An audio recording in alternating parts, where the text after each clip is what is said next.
Comment qu'a été ta vie au secondaire? Secondaire égale adolescence égale essaye de trouver des repères et trouver ton identité. Il y a plusieurs années, quand j'étais au secondaire, en fait, je me rappelle, j'avais plusieurs groupes d'amis. Je pense que j'avais 8 groupes d'amis différents. Puis, avec chaque groupe d'amis, j'avais une personnalité différente.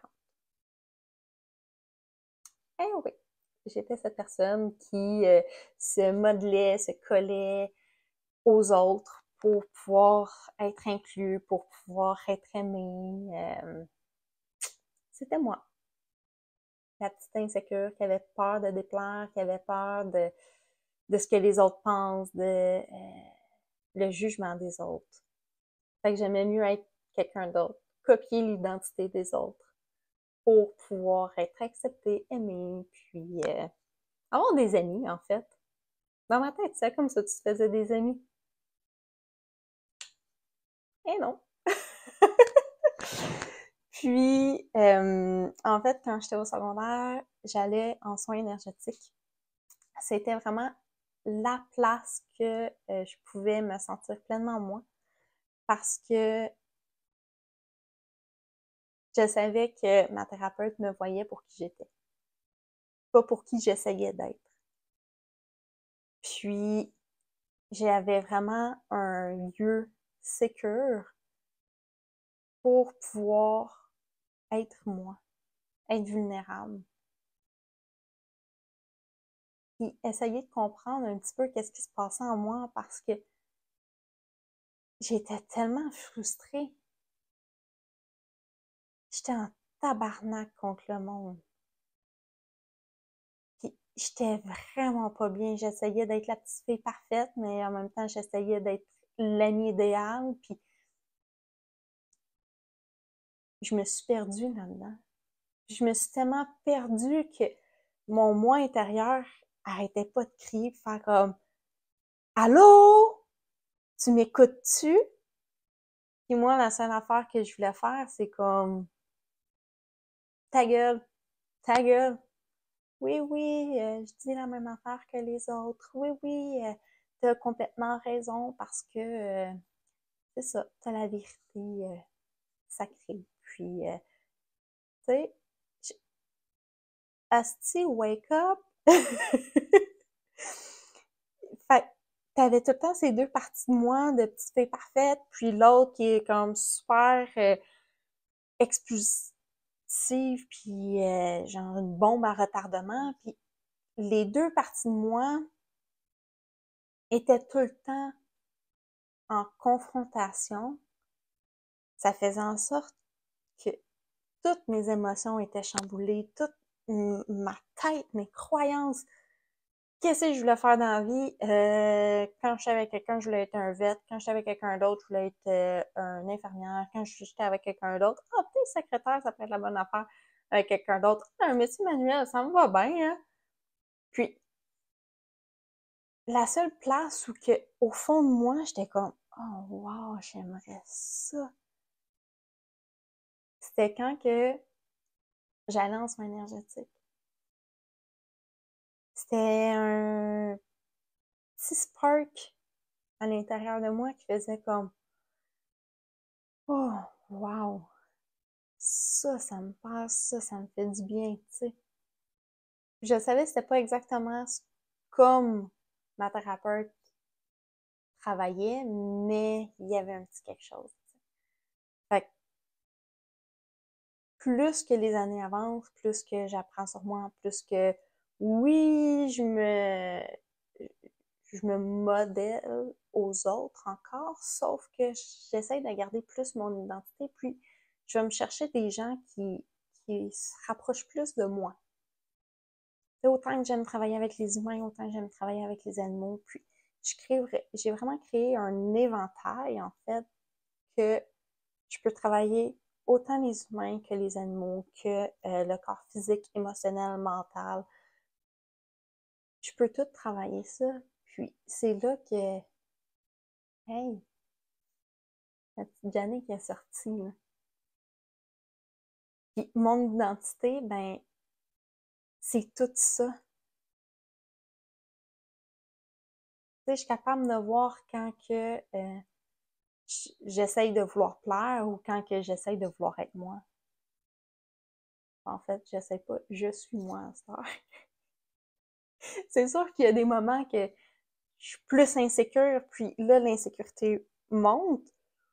Là, je vois que je veux essayer de plaire un petit peu. Bon, ok, qu'est-ce que je fais dans ce temps-là? Eh bien, je retourne à l'intérieur de moi, puis je retourne voir qu'est-ce qui va pas, puis qu'est-ce qui fait en sorte que, justement, j'essaie de, comme, poup, faire popper ça, qui n'a pas rapport dans ma vie présentement, parce que je sais que je suis pleinement moi. Fait que plus que tu découvres ton identité, plus que tu apprends sur toi, puis plus que tu es prête à laisser sortir cette partie de toi-là, puis toute cette colère-là refoulée, toute cette émotion-là refoulée, ben, j'ai appris à vivre avec, j'ai appris à la gérer, à la libérer et à l'utiliser surtout comme levier, comme indicateur, puis je veux pas m'en séparer, je veux l'utiliser.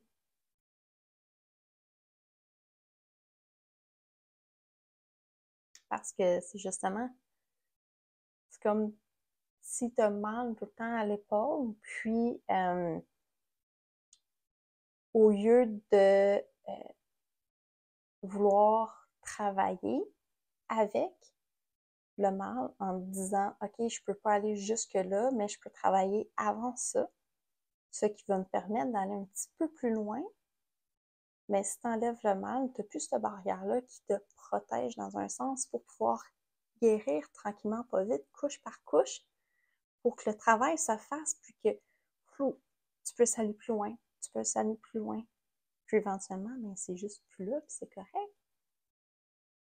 Ou ça se peut que ça revienne à l'occasion, puis c'est comme, ah, ok, oui, c'est vrai, j'ai un rappel de cette épaule-là, de cette blessure-là. Bon, ok, qu'est-ce que je peux faire, tu sais? Mais c'est ça que je trouve dommage, c'est que dans notre société, on a appris à, quand tu as cette petite douleur-là qui remonte, ben, on va popper une pilule, une petite pilule magique, là, puis ben, t'auras plus mal. À même titre que les personnes qui vivent une dépression vont prendre des antidépresseurs, anxiolytiques et autres.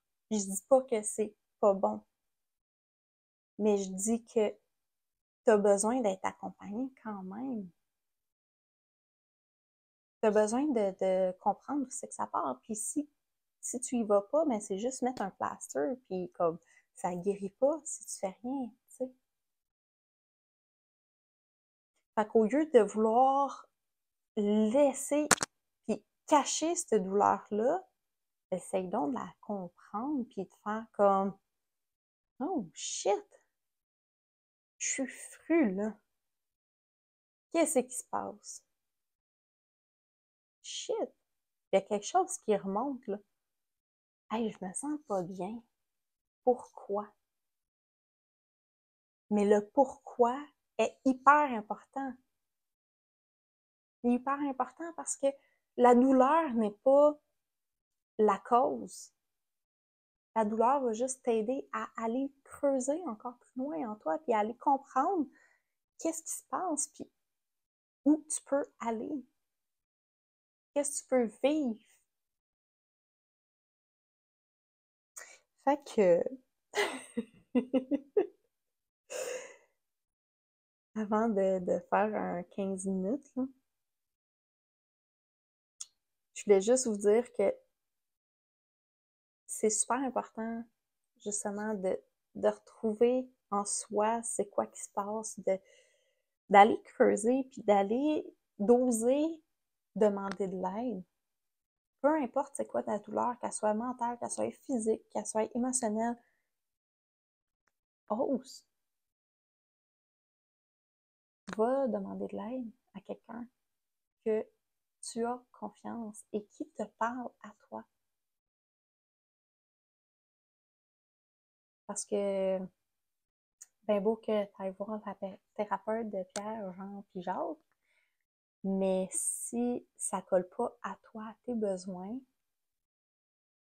selon moi, ça vaut pas nécessairement la peine. Parce que tu veux investir en toi, tu veux évoluer. Cette évolution-là, ben, c'est un investissement. C'est pas une dépense, c'est pas un luxe.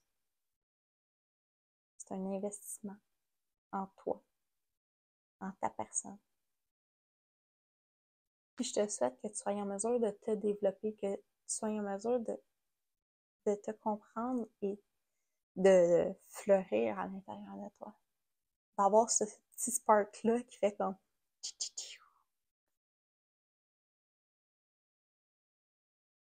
de retrouver ton identité, de t'aimer. Alors sur ça, passe une excellente journée. Si le message te parle, n'hésite pas à le partager, ça va me faire vraiment plaisir. Puis, contacte-moi. On se voit bientôt.